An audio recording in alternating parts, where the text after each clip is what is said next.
And we're live. Welcome back to the LOOPCast. Boom. We got Erika back, locked and loaded, back from a little trip. We got Josh today as well. Erika, how's the trip to Hillsdale? Oh man, it was glorious. We had a great time in Hillsdale. Perfect weather, fall. It was awesome. Yeah, I have so many thoughts. I felt like I came back from Hillsdale and I'd spent 3 days on a retreat, like in reality, and now I'm back in the Twilight Zone. Like this is the rest of the world is a Twilight Zone. But no, it was great. We went to visit our daughter, and we brought the 7-month-old baby who was an instant hit. Could have been voted Mr. Hillsdale. They're having homecoming this week, and we didn't want to be too overbearing though, as we tend to be. So but we had a great time. And I was thinking of what were my overwhelming impressions? And everyone says this who goes there, but it's just so true. You walk on campus, and I've been on a lot of college campuses, just grad school, college, cities we've lived in. We're at Yale every weekend, and the kids are so happy. They're just and not like, oh, they're all high on something. Joyful. It's actual joy. Kamala should take a little page from Hillsdale here. But they're just genuinely they'll open the door for you. They'll say, hey, how are you doing? Nice baby. It's a beautiful day. So that alone, it's just a beautiful spirit to the campus. And one of the young men that we were talking to, I love talking to the students there. It's just like nerd fest, but like cool nerd fest, which is my MO. When he was like, oh, what are you reading? He's like, oh, I'm reading Moby Dick. I was like, funny you should mention Moby Dick. Are you reading excerpts from Moby Dick? Because we just covered that last week. He's like, no, I'm reading the whole thing. Not reading all that Free Palestine. Yeah. Exactly. TLDR. No, that was like all of Moby Dick, very much so. My favorite though was my daughter's circle of friends.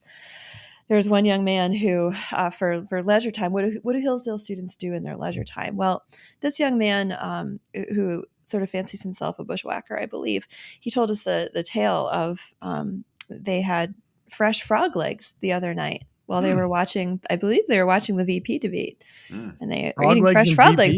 And I was like, "Where did you get the frogs for the frog legs? Just like at the local Meijer or something?" Bobby's. No.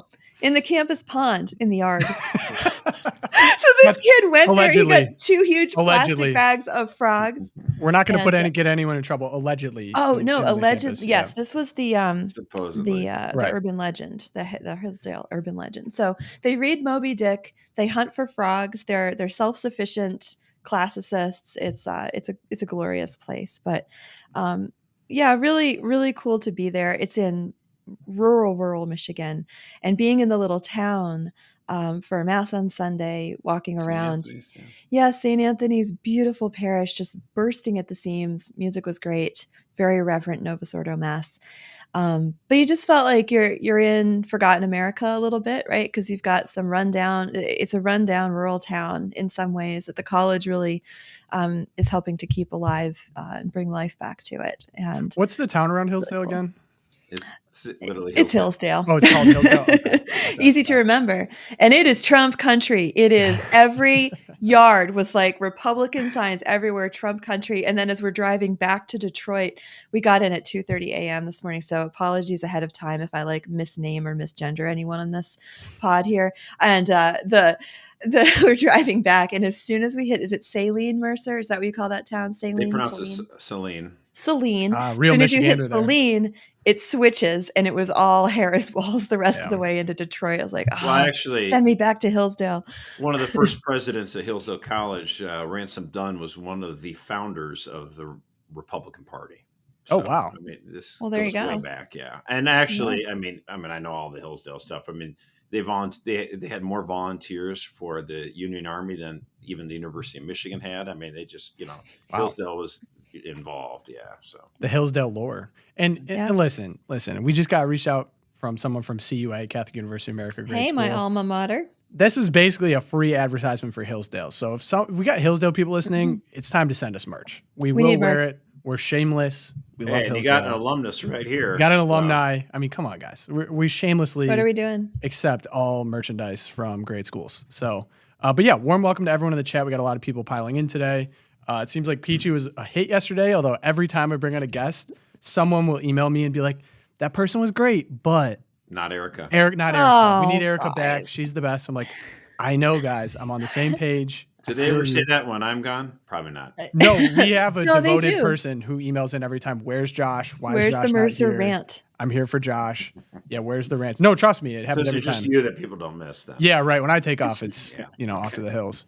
So thank you guys for joining. Warm welcome. Where if you did guys aren't Mustache subscribed, Boy go? the mustache guy, yeah. Actually, funny enough, I got recognized over the weekend, which is always a fun experience. Shout out to the people who did it. I was working a wedding, and I opened the door for someone, and then they kind of circled back like, "Are you Tom from the Loopcast?" I was like, "Yes, I am." That was crazy. Yeah, I had kids coming up to me at Hillsdale saying, "Wait, are you from Loopcast? My mom loves you guys." Oh yeah, mom loves you guys. I get that. Although this guy was a young guy, he was about my age, which I have to say we're reaching the younger demo, which I like to see. Yeah. We like that. Someone's from New Hampshire. Hey guys! Shout out to the people watching on the Loopcast on YouTube, especially Catherine from Minnesota. I just want to take this moment to emphasize the Vikings are 5-0. All right, but we're getting a little gratuitous with the in-house talk because I think people like the structure of the show. Down to business. So it's time to go. And there's a lot of buzz today. Shout out to Our Lady of Victory. It is the original Marian title. Our Lady of Victory is over the Battle of Lepanto. It saved the Holy League from the oncoming Muslims. So really amazing. I see tons of people talk about it in the chat. You know how you can celebrate today story. this? Yeah. Obviously, you can pray the rosary, but you should pray the rosary while you're sitting in a nice chair and put your feet up on an ottoman. So punny. I thought you were going to be like, you should read G.K. Chesterton's Battle of Lepanto. No, but then you just said wrong. You should put your feet on an ottoman. That's the difference between Josh and Erika right there in a nutshell. Yeah. I'm a man of the people. What can I say? Right. But none of us were in apparently the place to be. We have Trump triumphant return back to Butler, Pennsylvania over the weekend. Now, I've seen different size estimates. I'm seeing around 100,000, which is just a jaw-dropping amount of people. The aerial footage from drones was crazy. People were going around. Mary Margaret Allahan, a guest of the program, was on the ground there, and she was doing a lot of interviews. Many people saying they'd gone to the first one, or there's new people coming saying they wanted to memorialize Corey, the firefighter who tragically lost his life. Went out as a hero, and many people they talked to, there's a physician they interviewed who's next to him, said he dove on top of his family and saved their lives. Really amazing story. They actually had a tribute to him at the rally. They had his fireman coat with name over his seat. Really amazing. Very classy. And Trump actually brought up a classically trained opera singer to sing the Ave Maria to memorialize. It was it's one of those things where like you see it, and if you have no emotion to it, are you human? When the shooting happened, yeah. It's crazy. It was a beautiful tribute, and just the crowd was raucous, but some interesting guests. Elon Musk showed up to the rally. He was bouncy. He was excited. And I saw that he actually has just started a new super PAC, an America super PAC to get involved, which is interesting. So I'm going to go, I'll share the remarks from Elon, but I think it's a sentiment a lot of people there shared as well. Elon Musk, Trump must win to preserve democracy during ex-president's triumphant return to Butler, Pennsylvania. You can see the crowd behind him there. This is the picture that's making all the headlines. He's jumping. We have Elon jumping by Trump. Then he was also at the Pittsburgh Steelers game that night, which is crazy. Quite a turnaround. But yeah, here he is stumping for Trump. Who would have thought? Must-win situation for Republicans. And yeah, quite a weekend. Any thoughts on the rally from you guys? Yeah, I mean, I think Elon Musk was also making headlines. He was stirring the pot over on the leftist media side because he made some comments about how if we don't win this election, there might not be another election. And so, this would be the end of the republic. Very, very strong anti-Harris remarks from him. And I was struck because Mary Margaret Olahan, she asked J.D. Vance afterwards, what do you think Elon Musk meant by that? And does he literally think that this will be the end of America if Kamala Harris wins? And J.D. gave such a good response. He was like, look, I think what Elon's trying to get at is that if we make the wrong decision this November, given the illegal immigration, given the citizenship, it's going to irrevocably change the face of America and not for the better. And so I think the way that JD articulated that back, like, because some people on the left are like, oh my gosh, Elon's calling for civil war. He's calling for an end to, because that's what they do. They switch it around. Yeah, wait. Are you suggesting that leftist media would selectively clip and what's the line, Josh? distort the meaning of? It's almost like they're lying. Yeah, where's our little banner? Yeah, I'll find it. but I think JD articulated that well, because I too, like, I find myself looking at November 5th, which we probably won't know until, when are we going to know, Josh? When will we actually know who our new president is? Like December. We'll see. I mean, James Carville's a lefty. He was for Clinton, and he said, the assumption by so many people is that if it's a dead even race, that it's just going to go down, and that Trump will win 3 of the swing states and Kamala win 3, or 3-4, 4-3. He didn't think so. He thinks it's going to break one way or the other, either for Trump or for Kamala. So it'd be like 5-2 or 6-1 split in the swing states, because late breakers tend to kind of go the same way. So that it remains to be seen. I just hope that we have, obviously I hope mostly that Kamala is defeated and that Trump wins, but I'd like it also to be quick. That would be nice. Yeah. Florida is a massive state, and they're somehow able to, with early voting and tons of people voting by mail, actually count their ballots in an orderly fashion. Go Florida.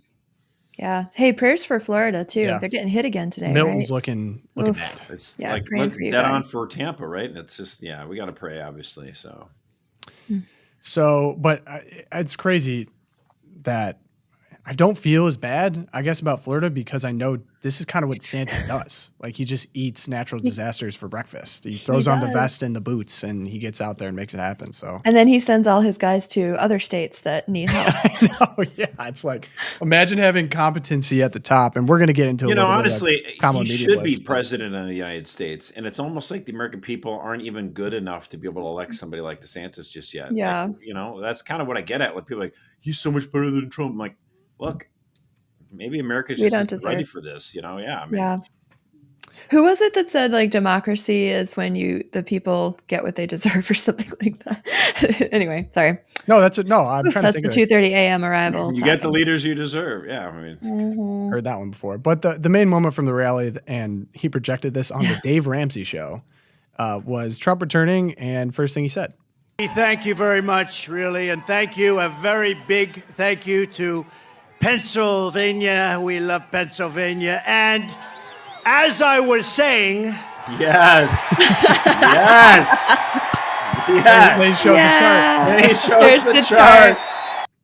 Put up the immigration chart that saved his life. Oh, that's awesome. Love that guy. Really great moment. He knows a moment. He knows how to milk it for what it's worth. He gets it. This is what I go back to what I said before. A lot of conservative and Republican voters go, who cares about celebrity stuff and actors and all this other kind of stuff? And it's like, you know what, though? You watch Kamala Harris talking, and do these interviews, and she's like a total fish out of water. She has no idea what she's saying or what she's doing. And then Trump can give an interview and talk and communicate effectively.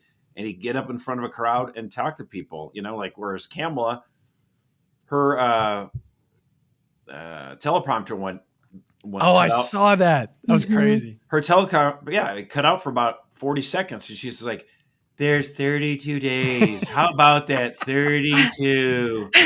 Waiting for my 32 days. Line. It's amazing. And it's just like, oh my goodness. It's like you felt bad for it. It's like when they trot the fifth grader out, at the end of mass to make an announcement. You're like, okay, Timmy, you can say it, Go after mass to buy tickets for the dinner. Oh yeah, good job, Timmy. Good job. That's a good analogy, Josh. I'll give you that one. So Trump obviously rallying people up with Elon over in Butler. But on the flip side, we now get a Kamala media blitz. And so I saw a graphic. It said the VP Harris has a series of high-profile interviews in the next 72 hours. She was on 60 Minutes. She's going to be on the late night show with Stephen Colbert, The View, Howard Stern, and, of course, the most infamous right now, Call Her Daddy podcast.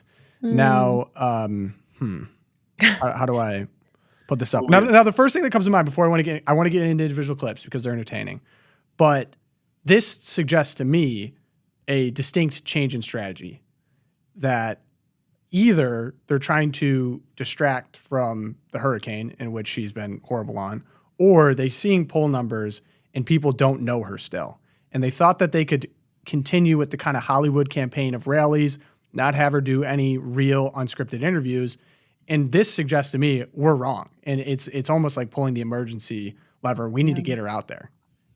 I think it's a little bit of both. I mean, like, they're hoping that they could just kind of have her go to fundraisers, private fundraisers in Hollywood and New York or whatnot, and raise a bunch of money for TV ads. Mm-hmm. But then, people are like, where is she? Like, isn't she campaigning? And David Axelrod was like sounding the alarm, like, she needs to get out there and campaign. Like, this is October and it's not August or September. You need to get out there. I mean, and Trump is everywhere. They had an article about this in Politico, or all the lefties are like freaking out because Trump is campaigning 2-3 times a day. He's going all over. He's blitzing. I mean, I live in Michigan and I get alerts every time. Oh, Trump is back in Michigan. Oh, JD Vance is back in Michigan. I mean, it's all the time. And they had Tim Walz, they thought he was the best thing ever back in the summer. And then now they hardly ever trot him out. They hide him. There's a reason. Although, do you see he went on Fox News? Oh my gosh. Shannon Do we have Bream. that? Yeah, he's still spouting off this stuff about the woman who died from the abortion pill complication. And she's like, actually, it wasn't the Georgia law that caused that death. Yeah, let's go into why you don't see a lot of Tim Walz before we get seeing Kamala. All right, I got that. Good for Shannon to bring the heat on that. That was good. Mm-hmm. Wade, Vice President Harris said she would sign it. That's what we'll do when we're elected. But to be clear, the Minnesota law is far beyond Roe v. Wade. And about the Amber Thurman case in Georgia, her family has, and it's tragic, she is a young mother who left behind a young son. But what her family has said is it was a complication from an abortion pill that she received. And she didn't get proper care when she went to a Georgia hospital, which had multiple opportunities to intervene there. Her own attorney, the family's attorney, says it wasn't the Georgia law. It was the hospital's, what he claims is malpractice, not treating her when she clearly showed up in distress and still had the byproducts of her pregnancy because of that rare complication from the abortion pill. So just to be clear on the Georgia law and how her family and her attorney sees it. I think they also indicated that had she not go to North Carolina after the debate the other night, that she would have been in a better position. So look, these are the situations you're going to get into when you take this decision and put it in the hands of politicians like Donald Trump rather than women and their doctors. We trust women, we trust doctors, and we know the outcomes of that are better. Joke. Yeah, obviously it would have been better if she would have went to the hospital sooner, but that has nothing to do with the Georgia law. The Georgia law could have never been passed and she would have had the same situation. So like, give me a break. Like this idea that a pro-life law caused her. I mean, just a bunch of joke. Yeah, Jim Gaffigan did do a pretty good impersonation on SNL. I did see in the chat brought that up. It was of Walz? Yeah, of Tim Walz. Oh wow. That would actually I'm gonna look that up. Yeah. And just for him to be like, we trust women, we trust doctors, when the reporter just explained how the doctors utterly failed this woman. You're just like, oh my gosh. What a joke. You're not going to see a whole lot more Walz is my bold prediction. Yeah. And I even saw now there's a lot of even statistical regret over not choosing Josh Shapiro, the very popular governor from Pennsylvania, because he's a little bit too Jewish would be the implication. We're saying that in quotation marks. Obviously, that's not our qualm. No, that's legitimately said from the Kamala campaign. It's almost like I'm saying it. People think I'm going to be crazy. No, that's the attacks in Israel. A year ago today. Yeah. Jeez. Yeah, the only Jewish guy that Kamala can tolerate is her husband, Doug Emhoff, who's the kind of Jewish guy who eats his wife's pork roast that she brags about making him. So that's what you're going to bring up, not the assault? Oh, and then there's the assault. Don't worry, we covered all that on Friday. Oh, did you do that with Peachy? Okay, sorry. Yeah, strong words. Thanks for covering that. I think our Heavenly Father has more of a problem with his sexual assault than, the pork? Having pork. Yeah, I'd say so too. So, let's go into a little bit of the interviews now. So the one that made the most headlines was probably this Caller Daddy interview. And I assume people who frequent this program, the Venn diagram is not overlapping with Caller Daddy. Love a Venn diagram. Love a good Venn diagram. I hadn't even heard of this program. Explain it to the people, Pogo. Hey, Josh, I thought you'd be a listener. Yeah, right. Okay, so I'm going to have to explain it as the resident young hip person on the program, I guess. Not that I tune in, but I did to watch this interview. So Caller Daddy skyrocketed to fame. We have a young host, Alex Cooper. She made one of the raunchiest podcasts possible, and it became very popular with young women, especially. I don't know too many young men listen to this. Young women, very popular, very graphic, explicit, let's say culture of death advice on sex and intimacy. Listen to I would not recommend listening to even the Kamala interview. If you want to, you can. But I mean, it's funny. I even saw like Brian Stelter was saying that people are making fun of this interview because they're misogynistic and they're slut shaming her. Excuse the language. One of her episode titles is called Slut Camp. So kind of hard. I don't think that defense works in this case. Anyway, this is the most prominent clip from it. To give a basic summary of the interview, one thing that really stuck out to me immediately was how many cuts there were. And as someone that has spent hours editing podcasts, I know how to do it. It's hard to hide effectively, but when you see it and you know what you're looking for, you see it. Tons of cuts in this for a friendly interview. And maybe I give a Biden interview.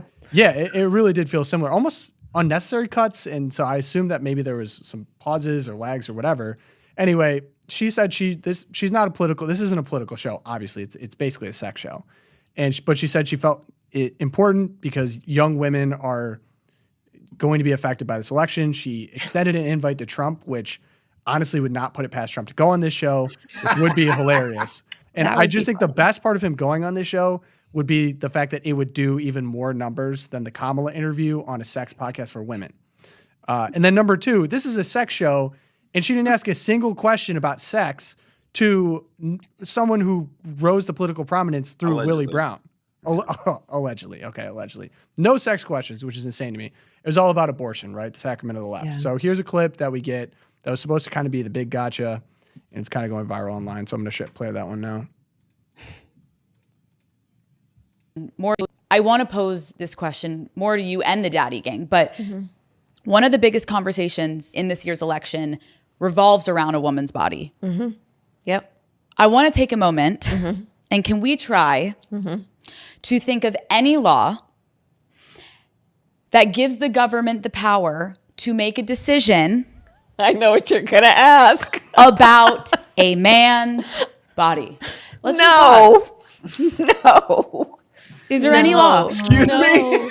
What? No. Excuse me? It's no. Wait, Josh, you can think of one? Oh.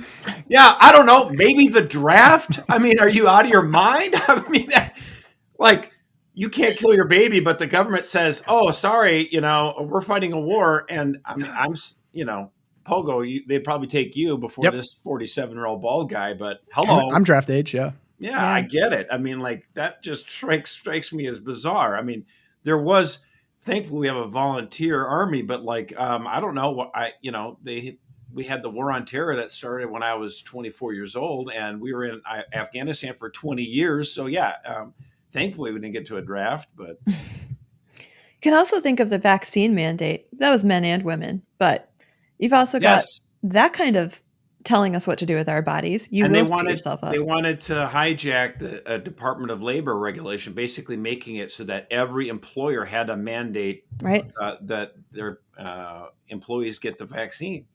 I can think of a couple. Yeah, I could think of a lot. Kamala. I mean, it's hard to describe how, I think Josh, you showed me this too, how outrageous this whole interview is. Because first off, it was all about abortion. We knew it was all going to be about abortion. But this was taped last Tuesday.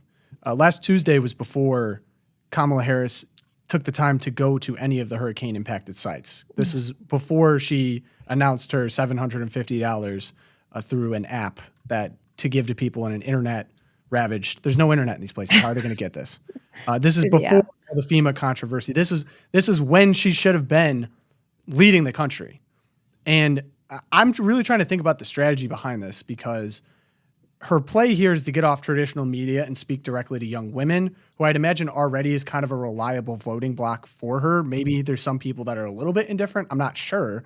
But what could speak more towards what you'd want at the helm of a country in crisis? Someone that's doing sex podcasts when they should be out leading. It's just so outrageous. This whole thing is so outrageous to me that it's brazen. It's just brazen middle finger. I don't care. And like Marie Antoinette never said, let them eat cake. That's totally urban legend. But this is me for her to just the indifference and the out of touch. It's stunning. And then you see the Trump rally, like the contrast and Trump's, I mean, he's raised what, like $7 million to the Helene victims. He and Elon have hooked up how many Starlinks already? I mean, the contrast could not be more stunning. I mean, if she loses, she's going to lose the Carolinas. There's no way she's going to win in the Carolinas at this point. Well, that's if we can get people to get to the actually vote. I mean, That's true. If they can get to their voting place. Yeah, it's not going to be an easy thing. So, I do feel like, the polls say it's basically neck and neck. It's basically 50-50 in these swing states, like a point here or two for one candidate, a point one or two for the other candidate. I tend to think that the polls underestimate Trump's support because people who support Trump are less likely to answer the phone. So I think actually Trump has a very slim lead. So instead of just being purely neck and neck, he's got a slight advantage. But I think that the support for Kamala, there's a chunk of support that by default, they tend to vote for Democrats and they go, okay, I'll go for her. But she hasn't finished making the sale. And she just felt like she could coast and she'll get them and then she can kind of muddle through and win. And they're getting a little restless with this. And they're like, we want answers. We'd like to know where she actually stands. And I think that's why you hear like the Democratic Senate candidate in Michigan, Elise Slotkin, saying, Harris is not leading here in Michigan. She's not winning. And Slotkin needs Harris to win by like 2-3 points in Michigan in order for that Senate candidate to feel comfortable about winning as well, because, it's neck and neck. And I do feel like the reason why they're trotting Kamala out on these media things is they realize that some of that support's kind of soft. And if she doesn't get out there, those people are going to go, forget this, either stay home or vote for Trump. So I want to show both of you something that I found maybe the most interesting. This is kind of before, I believe this was last Friday, but before a lot of the media blitz going on. President Biden was in the Situation Room for the first time in his presidency. Now, listen to what he said. I don't know exactly how to take this. I thought it was very unusual. There have obviously been a number of crises that the country has been facing over the past several days with the hurricane, with the port strike, with the situation in the Middle East. Can you talk about how your vice president, who is running for the presidency, has worked on these crises and what role she has played over the past several days? Well, I'm in constant contact with her. She's aware we're singing from the same song sheet. She helped pass all the laws that are being employed now. She was a major player in everything we've done, including passage of legislation which we were told we could never pass. And so she's been, and her staff is interlocked with mine in terms of all the things we're doing. Oh. I'm Donald she didn't Trump like and I that. approve that message. Yeah. No kidding. Keep going, Joe. So actually, this was during a rally. Firing. This was during a rally for Kamala Harris, and news feeds cut from her rally to Biden in the Situation Room. His first appearance ever as president. Unbelievable. Yeah. Do we think it's past the arrogance of the current president to get revenge? Oh, being kicked out. No, it is not past him at all. This is the guy who would shove your rosaries down your throat in the 80s. Like my theory is whatever neurological function is still going on in there, it is consumed with resentment and hatred for what was done to him. And because if she loses, he can say, I was the only guy who could have beat Trump. Why did you get rid of me? That's his legacy. And that's why he was not going to use his authority as the president of the United States to invoke the Taft-Hawley law to crack down on the Longshoremen Union, because he was like, no, I'm pro-union. That's what I do. But wink, wink. The real reason was he didn't care if the economy went into a tailspin right before the election, because he would only be confirmed that he was the only guy who could beat Trump. And so I do think he's trying to mix things up. And yeah, I mean, much in the same way that, I think, Biden wasn't doing any favors for Hillary Clinton in 2016. Oh yeah, no doubt. No, that's a blast in the past right there. And I totally forgot about that. That was contentious. Yep. People have egos. It's Don't an worry. ugly thing. Hillary Very Clinton ugly thing. Hillary Clinton will be back this episode. Oh my gosh. Oh boy. I She was can't wait. The active over the Hills. weekend. Bring her on. So here, I lean on both of you. I'm not as tapped into the church politics world, although I do see now we have some new cardinals selected. And I A know lot both of of you new have cardinals. strong thoughts on this. We have Pope Francis naming 21 new cardinals, including archbishops of Tehran and Toronto. And I'm not super familiar with a lot of Tehran. Thank you. It's not super familiar with a lot of these people. One that did jump off the list, and I saw a lot of people talk about, was Radcliffe Oh my gosh. from the UK. Father Now, Timothy Radcliffe, OP. why did he jump off? And then do you have any thoughts on the cardinal selections in general? Any Dominican this Pope likes is not a good Dominican. I know. I'm usually a Dominican fan, but no, Father Radcliffe, was it the opening meditation for the synod a year ago?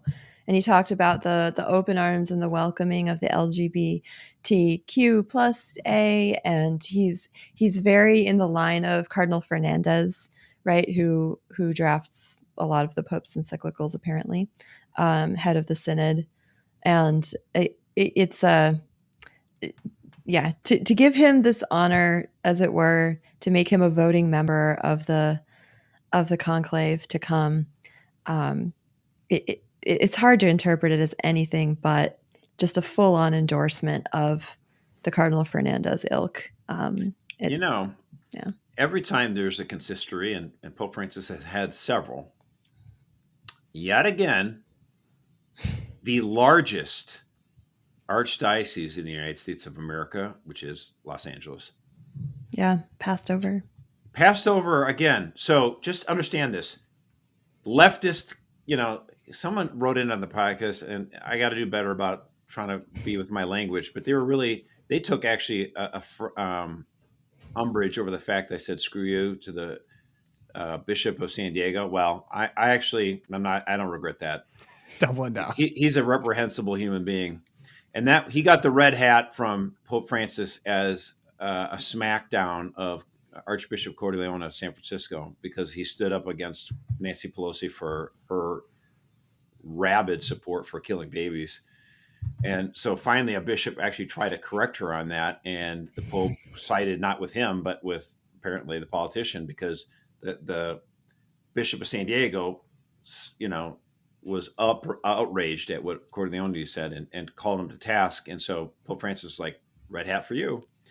And yet the Archbishop of Los Angeles, Jose Gomez, who's not like a right winger, by the way, he's done a lot of things conservatives don't like. Okay. But he is the Archbishop of Los Angeles and has been so for 10 years. And he does not have a red hat. The largest diocese in the United States of America is not a cardinal. And it's not Mahoney was 88 or whatever. He's way too old to vote. So it's not like that. It's really because Pope Francis is playing political games. And this, now that he's got a whole new bastion of fans that have red hats. I mean, like, there's a joke. When I used to live in Washington, D.C., we used to joke about, like, when is Washington, D.C. going to get a baseball game? This is 20 years ago. And they finally, after I leave, they get a baseball team. But the joke in the Washington Post, what somebody sent in was like, Major League Baseball expands teams again, to Crete and Tehran to get teams. And you're like, what? It was just obviously a funny way of saying how many times it got passed over. I feel like that's what's going on here. It's like, wait, you're giving a cardinal seat to Tehran? Yeah. And not to Los Angeles? I mean, to Radcliffe. There was a cardinal in this city forever, and now there hasn't been, because another interesting omission was Boston. Boston was not as large a archdiocese, but very historical. 200 years, and has always had, from the beginning, has had the cardinal seat, and again that was passed over. This Pope thinks there's too many cardinals out of the United States. Yeah, I think it's an anti-American thing too. Is there? So there's no convention. Is there like a tradition in having a certain amount in certain regions? It really just up to there's that, and then they're only supposed to have 120 cardinal electors of voting age, and now there's going to be 142 or something like that. 141, and they're definitely leaning left. So the chances of having a pope that would be more traditional after this guy and kind of bring things back to Catholicism. Unfortunately, that is seems like a dimmer hope than I mean, of course, it's Jesus's church, and the Holy Spirit can do what he wants. But yeah, I mean, I would be pretty pessimistic. That's yeah. I think it's almost 80% of the Cardinals who are of the voting age still. Almost 80% were appointed by Francis at this point. Oh wow! But So you should start crying now. It's a little packing the court situation to use an American analogy. Feels a little like packing the court. Yeah. Packing the conclave. That's right. Then again, I just get to ask all those questions. Cardinals that were appointed by John Paul and Benedict, and they elected this dud. So Josh, right. What this are you is gonna do? my time to ask dumb questions again. So the responsibilities of a cardinal as opposed to the responsibilities of a bishop, archbishop, the big difference is being able to elect the next pope. Is there anything else that comes with being a cardinal? Well, they're basically considered to be the top advisors of the Pope, who he can use in a list, and sometimes he'll bring some of them to the Vatican to run different dicasteries or important things like the Congregation for the Defense of the Faith. They changed the name of that. I forget. I don't care. I'm going to call it what I want.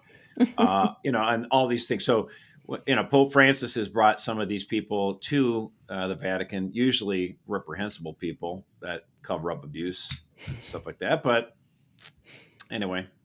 And almost always the Pope is chosen from the Cardinals, right? Or is that's there how usually that's how it happens. Yeah. Okay, So but technically it could be anyone, but it's usually a Cardinal. Yeah, I mean, I'm still, eligible to become Pope. Yeah, I Josh looked at the list. Pope. Mercer wasn't on the Cardinal list this time. I was like, come on, guys. Mercer. Gosh dang it. Cardinal Passover again. Crosby. Josh, what would your Pope name be? Ooh. It's a good one. I don't know. I'm going to have to think about that one. Maybe I'll go, was it Innocent that went after the Jesuits? Pope Innocent? Erika, do you feel left out? I mean, I know that the Synod, a major topic is women not being involved in not becoming Actually, it's interesting, right? The whole women's diaconate thing, and one of the best Clement. Oh, that's a really sweet name. That's cute. Clement's a sweet name. Yeah, Clement. I would be Clement just to honor the. I mean, wouldn't that be funny if the Pope, right after the only Jesuit Pope ever, took the name Clement, just as for mercy, total shade. You would spite name yourself. Your own name. That's cool. I'm not beneath it. It's a healing moment. Sorry, Erika, what were you saying about No, I was ladies? just saying one of the best things I read this weekend was it was in First Things, right? Their account of the Synod is ongoing and they have people covering it. And just this priest wrote a reflection, or bishop, he wrote a reflection. He was at a permanent deacon ordination in Rome. At St. Peter's Basilica, at the same time that the Synod next door was being like, well, we aren't going to have women's ordination for the diaconate, but it still is an open question. You're like, no, it's not. You just didn't get the answer you wanted. So you're like, it's an open question. But his reflection was the diaconate, the ordination was so joyful, and it was Archbishop Sample gave the homily and did the ordination, and he was talking about how deacons are servants and they are taking on the suffering servant of Christ before they go all the way to the cross and the ordination to the priesthood. It was a beautiful homily, and this guy's reflection was that all the women there was no question that, oh my gosh, I'm sitting at this ordination for my brother or for my son and I can't be up there. But it was just this overwhelming joy at the great gift of holy orders to the church. And the contrast between that and some of these women who are at the Synod, I was watching one of the nuns from, who's still stuck in 1978. And she's there. She's like, what if I feel like I should be a priest? What about my feelings of the Spirit? And he's like, that kind of, the joy, again, it's the joy, true joy in Christ and in God's design for the sexes was the overwhelming takeaway. So anyway, that's my thought. I don't feel left out at all. That's like Pogo doesn't feel left out of I can't go through childbirth. Not at I all. don't feel left Zero. out of I can't be a priest. Zero. Yeah, I almost, sorry, I can't speak today. I'm trying to think about the best way to set this up. I know that there's some fringe pushes, I mean, I guess not fringe, they're part of the Synod, for women to become priests, or at the very least become deacons. Yeah. I almost, covering that has been hard to me because it's so foreign, and maybe this is my male white privilege speaking or whatever. Why would someone even want that? Do you have an answer? Power. I mean, I think it's clericalism to the nth degree when women are like, oh, that this is like power in the church. It's thinking as the world thinks. It's seeing, oh, that's the man who gets to stand up in front of everyone and perform on Sunday, and I can't get up and perform, or I can't make decisions in the church, blah, blah, blah. And it's just a warped, worldly approach to roles. And they see the priesthood as an exercise of power. They want the power because fairness, or I feel called. And it's a real woundedness and a lack of transformation in Christ as a woman, I think, to have that and properly drive. understood. It's not power. I mean, this is what drives me crazy. Exactly. You know, it's backwards. I mean, the priest is the servant. You know, a good priest is taking care of his flock, going to hospitals, doing all. He lays down his life. Yeah, I mean it. So I just find that bizarre. It is. Yeah, I don't. Yeah, it's warped. Be curious. If anyone feels this way, email in. I'd be happy to hear from you. LOOPCast@catholicvote.org. I really just don't understand it. I don't know if anyone's gone through that process themselves in discerning their vocation. They've felt strongly. I'd be curious that perspective. Again, email in. So before we get into Twilight Zone, I have one thing that I guess a pre-Twilight Zone snack. So it appears that the entire Chicago Board of Education has resigned. Now, where do we even crazy? Yeah, I was like, okay, like this is the most infamous teachers union in the country, Chicago Teachers Union. It's a part of their negotiations right now. And just to give a brief summary of what's going on, I saw this headline and dug into it. So apparently, Mayor Brandon Johnson has been pressuring the board to accept this short-term $300 million high-interest loan to cover a shortfall that they owe the Chicago Public Schools or Chicago Teachers Union. And they're demanding this raise. Mayor Brandon Johnson wants this. The CEO of the Board of Education has said that he's not going to do it. He said it's fiscally unresponsible. Obviously, I'm not going to do it. And Mayor Johnson asked for his resignation. He said, no, I'm not going to resign. And the board was behind him. They're like, no, this is a terrible idea. This is going to put us further in debt. It's not fiscally responsible. And so they asked the public schools, like you're saying the school board. They asked it. Yes. So the school board, this is the Chicago Board of Education. Right. All the people on the Board of Education, they appoint the CEO. I think his name's Pedro something. And Martinez, yeah. Pedro Martinez. And this CEO is being pressured in this negotiation with the teachers union. Teachers union wants $300 million more than they can provide because they just don't have this money. And so Mayor Johnson, who his biggest backer is the teachers union, surprise, surprise, says, you're going to find this money, you're going to take this loan, and it's irresponsible that you're not accepting this loan, so I want your resignation. And he says, I'm not going to do it, and they won't fire this guy. The board is in charge of hiring and firing this guy. They won't fire him. And so Mayor Johnson says, keeps the pressure on. All 7 of them resign simultaneously. So now there's no sitting board.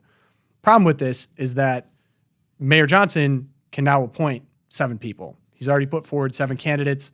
The public gets to vote on this, but he has his preferred candidates, obviously, of who would push through this loan. Now, it's a power play to the levels that even the Chicago City Council, which you'd imagine is not the most conservative bastion of ideals. Not exactly. 41 of the city council's 50 members called this mass resignation unprecedented and noted it brings further instability to our school district. The letter noted Mr. Johnson's emergency financing demands are especially rich since the city has spent more effort lobbying Springfield for $2 billion for a new stadium for the Chicago Bears than it was trying to shore up CPS finances. Now, I'm trying to think this is the chaos this is causing. Maybe someone at the helm is trying to shore it up. Well, Brandon Johnson, while this is going on, first off, he denied that any of this was going on before they all resigned. And then he was in Vegas stumping for Kamala Harris on Sunday over the weekend. Today, Monday, he's planning to appoint temporary people. We don't know who that is. But yeah, I mean, all this, of course, is going on while I have some brief statistics of what's happening in Chicago public schools. There's a few graphs. 3rd to 8th grade proficiency has increased, but we're talking about 27% in 2019. It went from 20% in 2022 to 23% of 3rd to 8th grade students that are reading at proficiency level That is insane. Which is not great. And then we have that's for reading 25% and then 17.5% in math. Not great. And then we have Chicago schools with no students proficient in given grade in 2023. This is at no level, 0 students at any level in reading and math. We have 26 schools in Chicago in 11th grade where there's no proficiency, 14 in 8th grade, 11 in 7th grade. I mean, just an entire school where no one is proficient in reading and math. And so you can look through the graph here. It's I've never seen anything like this. This is just a complete jaw dropping. And this everyone should see this and be absolutely enraged for these children. They use the schools as their slush fund for no other purpose than to line their own pockets. And you have these kids trapped in poverty and these terrible failing schools. And what's the answer? They're like, give us more money so we can turn our schools around. We don't have enough money. And you're like, that's not the problem. You have the money. You're just funneling it all to your buds. And it has nothing to do with children. It is. And remember two things. The Democrats in Chicago crushed a little pilot program for school choice in that city that the former Republican governor begged to get them to do. And they crushed it, number one. Number two, show me any politician, any Democratic politician in the entire country who supports all these teachers unions or whatever, that actually sends their own kids to a public school. Almost none of them do. I mean, it's like 98%. So these people, it's criminal. It's absolutely criminal. And then when you hear them like, well, what we need to do is get millionaires and billionaires to pay their fair share. They only pay 7% in their tax. I mean, they lie through their teeth. And the people who are harmed by it are the people who live in cities like Chicago or Detroit. Who's the governor of Illinois? Pritzker. JBP. Billionaire, but a good billionaire, one that we like. Because he's a real billionaire, according to him. He's a real one. Gosh, Pritzker. All right. We slide into Twilight Zone now. Josh, you're up first. Well, first of all, I like it when people, hold on to something, like when their enemy says something horrible about them, and they just kind of hold on to it for a while. So Vanderbilt is considered like the little stepchild of the SEC football. SEC football is amazing. They have these great teams, but Vanderbilt, it's just this, they joke at it, come on, give me a break, Vanderbilt, Well, Alabama walks into Vanderbilt thinking, we're going to blow these guys away 2-3 touchdowns. Ruh-roh, Reggie. Alabama lost.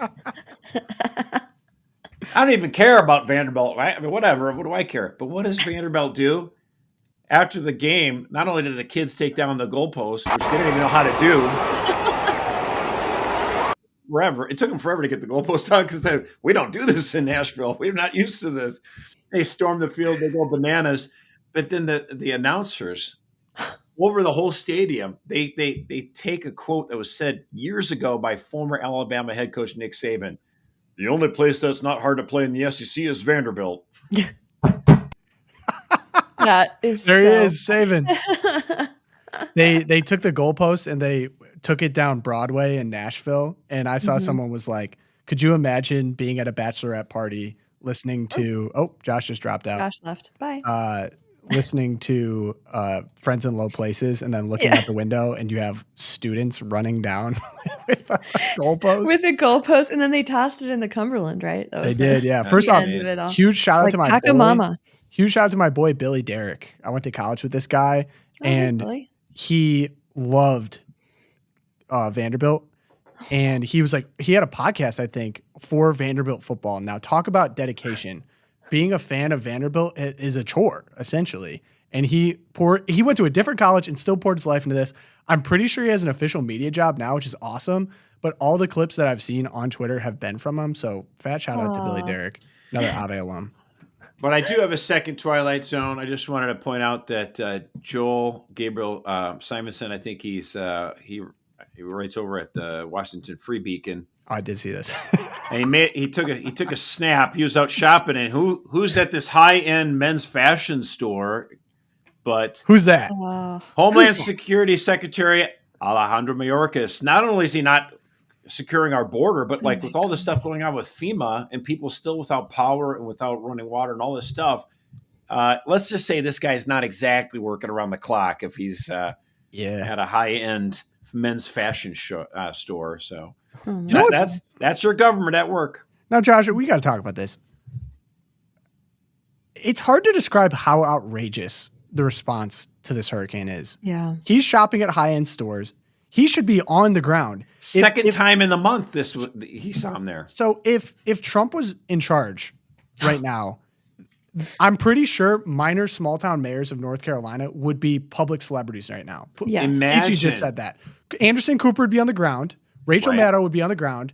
They would have already made 5-10 local town mayor celebrities, and they'd be bashing up and down government response to this, yada, yada, yada. And we have Mayorkas here. We have Kamala on Call Her Daddy before she even got to the ground. And we know nothing. And they're actually, it's been reversed. They're mad at us for saying, no, it's a lie. It's a conspiracy that FEMA aid was taken from what should have gone to this, because they're talking about how it was some technicality about how it's proportioned. And they're saying Republicans voted against whatever. It's hard to, it's so outrageous. I mean, outrageous. You think if the roles were reversed, right? And Trump was in office and there's a hurricane and his wife, Melania Trump, went on a big fashion trip. Imagine people would go absolutely bonkers. And so, it's not hypocrisy, really, honestly, anymore. It's a hierarchy. The Democrats think they can get away with whatever they want to because the media will not hold them accountable. And so you, the voter, need to hold them accountable. And that's why I can announce today, I have already voted. Yes. Hey. The first LOOPCast team member. That's right. My wife and I, we handed in our ballots today. You can do so too. Go to vote.gov, find and select your state, find out the rules, get to absentee ballot, vote in person, do whatever it takes. Get that ballot in. So don't bother trying to tell me who to vote for. I have already voted. Hey. We can all guess. Yeah. Connecticut opens 2 weeks from today. It's actually a donation of a kind. This is the point I keep trying to make. I'm actually, because they'll update the voter rolls every day, and it might take 2 or 3 days, but eventually they'll just see on there, Josh Mercer already voted. So all the different organizations that are going out there sending text messages, they try to update their lists so that they save money, right? It's not like I'm never going to get another ad again, but the number of ads I'm going to get now are going to go down, down, down because I have already voted. They're not going to bother me. It's like they'll waste their time and money on someone else. So that's actually a thing you can do to help your candidates. And remember, it's not just the presidency, the Senate and House and all the state and local officials, your legislature, your state government. You got to vote. You got to vote. There's no excuse not to vote. Baby's choking and I don't know what to do. Sorry. Emergency. Yeah. Go ahead, Erika. There you go. All right, Josh, we keep it rolling. This is a live show and we have families. If people are confused. So go ahead and hit that link. We put it in the chat. Go ahead and drop that link. And so I think Erika, maybe if she comes back, we hit hers. But mine is, I said she'd be back. She's back. All right. Hillary Clinton is legitimately, if I could come up with a supervillain, political supervillain elect, even look down to the dress, we have Hillary Clinton. So I'm going to play the clip.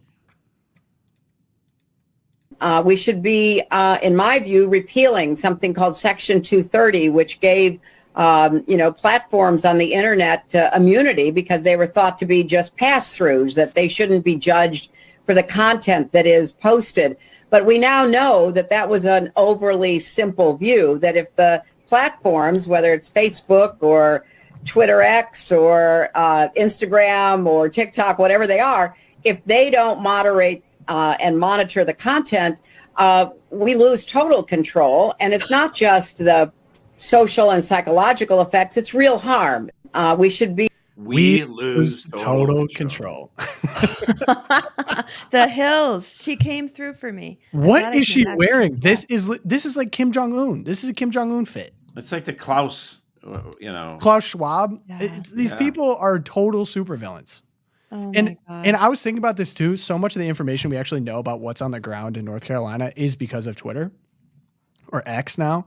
And I saw that Elon was actually fighting it out with Pete Buttigieg That was over awesome. Twitter. An unreal exchange. I mean, this app is free.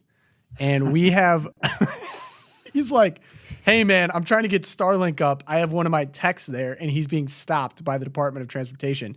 Can you do something about it? And he's tweeting back and forth with Pete Buttigieg for the world to see. It was awesome. He's like, yeah, of course, you can fly in. He's like, no, literally, they're trying to land. Would you please give permission? I have them on the phone right now. You can do it, Pete. Who would have?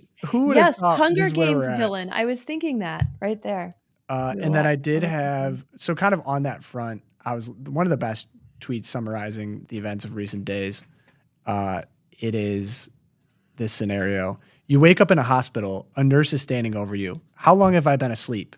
10 years, she says. You ask the nurse who's that jumping on the TV? That's Elon Musk. And Donald Trump, the nurse explains, since your coma, Donald Trump was elected president, then he lost, ran again, got shot again, and then went back to the site of his first shooting with Tesla, SpaceX, and X.com, formerly known as Twitter, CEO Elon Musk, who endorsed him. Obviously. It's a pretty natural chain of events. Then the person's like, I'll take another 10-year sleep. Yeah, that's how I feel right now. I'm like, I'm just going to go back to bed. Maybe they'll cast a vote like Jimmy Carter and then roll them out. Oh, gosh. That was terrible. Oh. All right, Erika.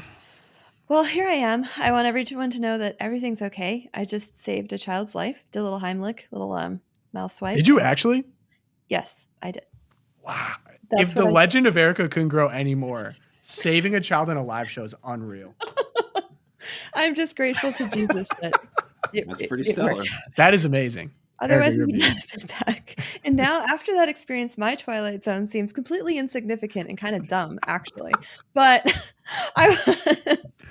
oh man, yeah, compared to what I just went through as a mother, I really don't care about Hillary or Kamala or any of their shenanigans anymore. Yes, power sign to everyone out there. But Kamala crowds, deadheads all. So it turns out this Tony Saruga account here, I love this. He does these large data gatherings. I don't know if it's like the same as geofencing, but he tracks these cell phone numbers, etc. So. GPS. And you have all these pictures here of these vast Kamala crowds that they love to put up on their site. 4,117 mobile devices at the Kamala Harris rally in Flint, Michigan, your backyard. And yet the photos. I know, and yet, but they used previous Harris rally overlay attendees. Almost 4,000 of these devices have been at 3 or more past rallies. So these people are literally, I mean, I would imagine they are employed by the Harris campaign to follow her rallies around like a bunch of Grateful Dead heads did back in the day. And they're just like going from rally to rally, probably free food, transportation, see the country, and make Kamala Harris look really popular. Of course, compared to Trump's 100,000 in Butler, PA this weekend, 4,000 is kind of a poor showing, guys. So, Erika, can I ask about this then? If the most charitable interpretation would be these are just people in Flint, like all the rallies that were in Flint, and then they just came back? No, because they're talking about, I think his data is talking about rallies in different locations. Because he did an earlier study. Yeah, there a few of them were in Wisconsin. I'm looking down. So these are 14,000 isn't bad. Oh, that's Trump's rally. This is Trump. Yeah, right. That's Trump. But yeah, I think that they're actually like moving around. So it's not like there have been 4 rallies in Flint, Michigan, and all the same people kept going back because like that's what you do on Sunday in Flint. No, this is all different areas and rallies, and they're just being moved around. This was also the same guy who about 2 months ago gave us another overview where it was like 80% of the phones at this one Harris rally were phones that had been given out by Border Patrol agents to people coming across the border and then just shipped them to the rally. So this guy, Tony Saruga, shout out to you for doing the nerd work and like getting the story out there, at least to X. Nerd work. A republic if you can keep it. A republic if you can keep it, which is why I would end with, I'm with you, Elon. We really need to make the right decision this November.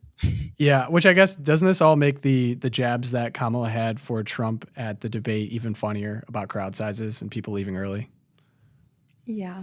Still was a smart move. Smart move, but It rattled him. He felt like the we're dog. busting around people at rallies. That's tough. That's tough. Oh. Okay. This was an episode for the ages. Now, I really don't want to focus on this too much. You saved a child's life. I did. And you came back calmer than ever and delivered your Twilight Zone without skipping a beat. Yeah, I think I need to go lie down and hyperventilate into a paper bag once we get off air. But yes, The Legend I'm of good. Erika. I'm good with emergencies. Let's just put it. All right, we love you, Erika. We should cut this out. Yeah, we're gonna cut this one a little short. Pray for us. Leave a like on the episode if you want to give some love for Erika for being a complete hero. Someone said they wanted a Marvel superhero matchup between Erika and Hillary Clinton. I'd watch. Oh, bring it on. That would be entertaining. But yeah, shout out to everyone listening here. We're going to do a quick cut. If you want to email me, loopcast@catholicvote.org. Leave a like, subscribe, helps out a ton. But pray for us. St. Thomas More, St. Fidelis, Our Lady of Guadalupe.